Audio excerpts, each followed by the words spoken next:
I know that I will never leave you, but I don't know that you'll never leave me. And like what I'm getting at is the prenup. Oh no. Have you ever heard of it? Okay, good talk.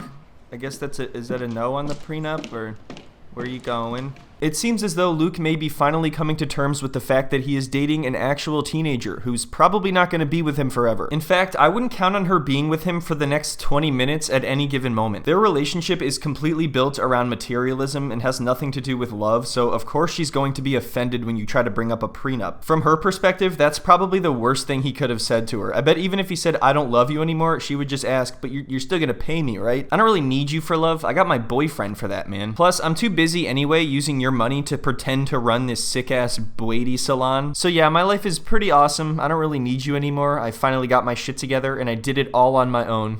I've agreed to come check out this wedding venue, but my financial situation doesn't support me paying for a wedding right now. That's because he spent everything he had trying to impress her and paying for her to stay in a luxury apartment, and now he doesn't have money for the things he actually needs. But it's okay, remember, he has a backup plan. He's gonna sell sunglasses. Yo, new nursery rhyme just dropped. Luke sells sunglasses down by the seashore, while his girlfriend is banging some dude in the apartment he paid for. And it's frustrating because Madeleine doesn't seem to understand how insecure I feel about the situation. So I had to bring up the prenup to, feel better about everything. Well, she said F you and ran off, so I hope you feel better there, Luke. If he wants to be in a relationship where his feelings are acknowledged, where somebody is fully supportive of him, then he shouldn't be with somebody so immature and young. That's exactly what you should expect from something like this. This isn't really a relationship or a partnership, it's daycare. I think beyond it just being creepy, it's weird for a 30-year-old to be with a 19-year-old because they're at completely different points in their life, and she acts way younger than 19. Sorry, Mom. I love you. Sorry, fixing what, Luke? The real deal is who you think I am. This is nothing. If you need, you have a flirtation for me, so this relationship is over. I love how she says, "Who do you think I am?" Like, someone who would react like this. Typically, the people that get the most offended about the prenup discussion are the ones that are most likely to be using their partner. And they're always like, "How dare you? Do you really think I'm someone that would use you for your money?" Yes, we do. The day Luke asking me to marry him, I give to him completely my hair. Okay. But the last few days, he broken it in 100 pieces. I can't believe it. Look what you've done, Luke. You should feel ashamed. I think it's at this point that Luke is starting to realize he's in way over his head. But, at least he's got the earrings and his gold watch and stuff. That's cool. This image right here is incredible. It belongs in a museum. He's pleading for his life over here, and she's just in the distance in a mirror with disdain. Oftentimes I do feel that it is her way or the highway, and there's not as much compromise as I would like to see. And look, I'm a pleaser, and I want her to be happy. But I need to be happy as well. Then maybe stop dating a teenager, you goofball. He keeps saying he wants to see more compromising, as if there has ever been a compromise. Seriously, the amount of stress that she's going to cause this guy over the next few years, he's gonna look like Big Ed by the end of this. She's probably just gonna drag this guy around, use all his money, and then end up cheating on him and kicking him to the side, and he's gonna be wondering where it all went wrong. So then she storms off and gets in the car, and then calls him from the car crying. I hope this guy is having fun babysitting, because this is ridiculous. Hello? Why'd you do this to me? Oh, jeez. We've never talked about this before, Madeleine. I've been scared to have this conversation with you because of this. Why'd you do this to me? Well, I tried to explain it step by step, and then you ran off and called me from the car, and now you're asking why I did this to you. It's pretty clear that she's not actually interested in having a conversation about this. She just wants him to do whatever she wants him to do, and she's gonna cry if he doesn't. Once again, though, this is exactly the relationship that Luke signed up for. It's unbelievably predictable. No, I don't want to stay with you anymore. How are you gonna do this to me in front of everyone? I want to live happily ever after with you. Oh my god, dude. I What the do. hell? I want to live happily ever after with you. You're out of your mind, dude. That is not going to happen. They were talking about having kids in a family at one point. Like, they can barely handle a basic conversation. How are they supposed to do that? This is one of the most ridiculous things I've ever seen. I want to get married. I want you to be my girl forever. It's okay.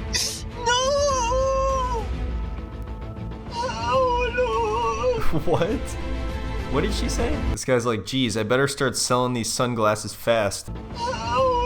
How are they supposed to handle actual problems when they happen? Like, these two are incredibly irresponsible. And also, since she doesn't actually love him, whenever he says things like, I want to marry you and we're gonna be together forever, like, that just scares her more. Like, that's not helping the situation at all. So then Madeleine goes to stay with her grandmother for the night, and Luke is all by himself and he's all lonely, and he cooks one little egg. A lonely little egg for a lonely little guy. Madeleine texted me and she's on her way back right now. So she storms back over with her teeny tiny little dog, who apparently was really expensive, that Luke bought for her. And you think, all right, maybe she's had some time to cool off, but no, she's equally ruthless. So I hope you had a good time. You think I'm gonna to have a good time? I'm just trying. Realize, to be honest. I think it's a... No, let me talk. Okay. Yeah, let her talk, Luke. It's a glass half... Let me talk. Okay, well, you weren't talking.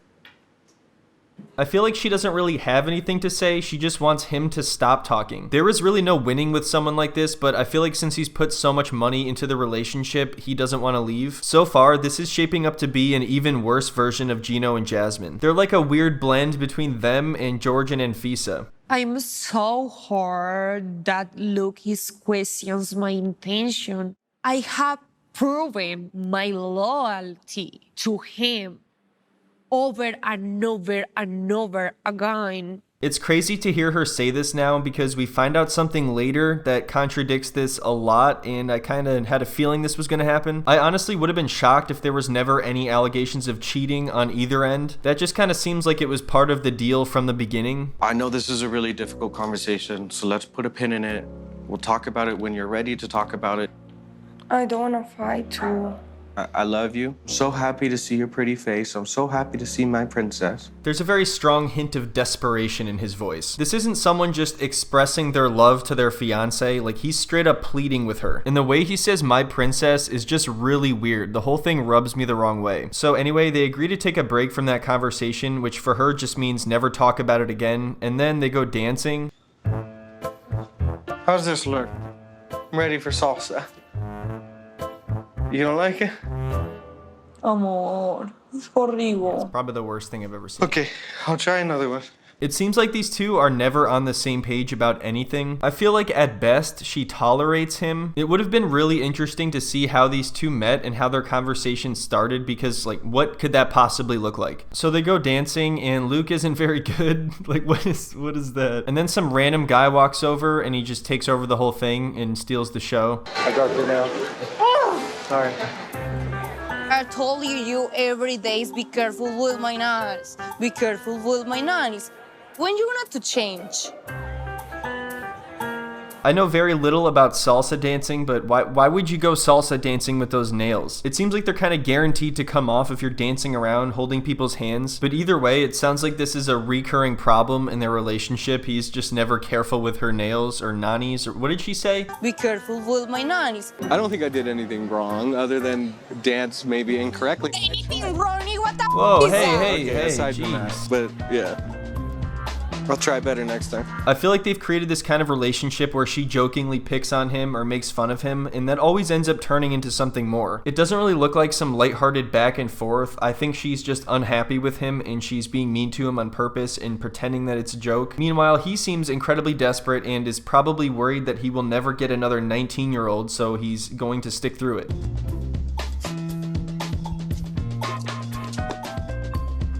Whoa. Another thing that I think I said in the last video I made on these two is it seems like a middle school relationship. When you like someone but don't really know how to handle it and you don't want people to know, so you act kind of rude or cold to the person, not realizing that just draws even more suspicion. It's really childish, but it makes sense when you're an actual child. Today, we are leaving for a little mini vacation in Guatapé. It's about 2 hours away from Medellin, and it's one of the most beautiful places on earth. I don't really know how expensive this vacation is, but it doesn't really seem like a good idea if they're completely broke at this point, according to him. And if you remember from last time, he has told her about this, but at the same time, it seems like he's trying to keep up the charade of living this luxurious lifestyle. So they have some friends coming out to meet them, and apparently the day before that happened, one of them texted Luke about something. There's a rumor going around that Madeleine hooked up with somebody 6 months ago, so he he's thinking about confronting her about this. He said they did discuss it before and she denied it and he believed her, but now his friend is bringing it up and he thinks there might be some more legitimacy to it. Also, I guess his friend was the one that suggested to bring up the prenup, so she has beef with him too. I sold everything so that I could buy an apartment here to get my visa so that I can move here to be with you. I didn't have to do This that. is something you wanna do. Yes, This is something correct. you make the Yes, decision. and So I when also- you make to do something, it's not a sacrifice. So she's saying that just because he made the decision to do something, it's not a sacrifice, which that's not how that works. Everyone is still responsible for their own actions and decisions, but that doesn't mean sacrifices aren't required in relationships. And the point is, he's had to sacrifice a lot more in this relationship. She hasn't really had to sacrifice anything. She's only gained things from this. At any point, she could leave and virtually nothing in her life has changed, whereas he would be completely destroyed. 100% is a You sacrifice. make your decision to come here. Yeah. You think how this But made in me order feel. to make it work, I had to How do you things. talk to me? Ah. When you gonna to learn to respect to me? When? Yeah, Luke, you need to realize to be honest. Realize, to be honest. She talks to him pretty much however she wants and doesn't listen to a word he says, so he gets a little bit frustrated and she's like, wow, when are you gonna learn to respect me? Just to be clear, I don't feel bad for this guy at all. He brought all of this upon himself, but she is definitely being completely ridiculous. Because I think that I am the best opportunity that you have. Uh-oh. Best opportunity, you think I have it? The best opportunity. Ooh, you think I see you like opportunity? I mean, When you love someone, you never say that. so let's fast forward a little bit. Their friends are here now, and of course the prenup is going to be brought up. And this is also where it's revealed that Madeleine slept in the same bed with another guy while she was with Luke. She of course downplays this and says it's no big deal because they didn't actually do anything, but you know, you still slept in the same bed. That's pretty weird. And of course all of this happened in the apartment that Luke is paying for, like I said. I try to avoid being inside a relationship as much as possible. So what you say to look to get a... What the hell was that? Prenup. Is this how she gets his attention? Is this what she does? I don't even know what to make of that. That's the most bizarre thing I've ever seen. Madeline, I've always went to bat for you, but I lost my trust in you. Told me that he spent one night in your apartment in the same bed. My apartment? Yeah, and he said that you were topless while he was in the same bed with you. Alright, don't worry, Luke. Maybe there's a perfectly reasonable explanation for all of this. Maybe we should hear what she has to say. Perhaps none of this is true. Perhaps gumdrops and rainbows will fall from the sky and candy cane forests will spawn from the earth. Is it true? These people, they say, my apartment, I have a party, well then, yes, this is true. Were you naked? I am no Were you naked. naked? I am no naked. Either way, it doesn't make any sense that he would have to sleep in the same bed. Was there nowhere else in the apartment for him to stay? And if she really had nothing to hide and didn't think she did anything wrong, she would have told him about this. But they don't have a good relationship. Who would have thought? It's my apartment. I pay the rent. And I don't want anybody, Ibrahim, any other guy in my apartment. You understand? Let alone in the bed. That's not okay. I don't know exactly what she means by in what, but to me that sounds like, what are you gonna do about it? Like, what are you actually gonna do? He's the one with everything to lose here, not her. So she may feel a sense of security in doing whatever she wants, including cheating. I have trusted you, but now I don't have any trust in you. Wherever, look, wherever. I can't control you or tell me, please trust me, please trust me. I'm never gonna to do that for something I don't do. She admitted to sleeping in the same bed with another guy, and somehow she's the one storming off demanding an apology. Like, dude, if she's not gonna be reasonable with something like this, where she is clearly in the wrong, then you're screwed. You're completely screwed here. I was having a party. This man get up and he go without my permits to lay down in the bed. Alright, so she's saying that he did it without her permission, and then she went and got in the bed with him or something. I don't know. I don't know if I believe that. Who knows? This whole thing is completely out of control at this point. Anyway, now we're just about caught up, so I think I'm gonna end the video here, but definitely let me know what you think of these two. I want to hear some predictions. What are the actual chances of them living happily ever after forever? Like, how close to zero is it? But yeah, thank you everyone so much for watching. I hope you enjoyed the video, and I'll see you next time. Oftentimes I do feel that it is her way or the highway, and there's not as much compromise as... Think I'm gonna to have a good time. I'm just trying- Realize, to be honest. I think it's a... No, let me talk. Okay. It's a glass half. Let me talk.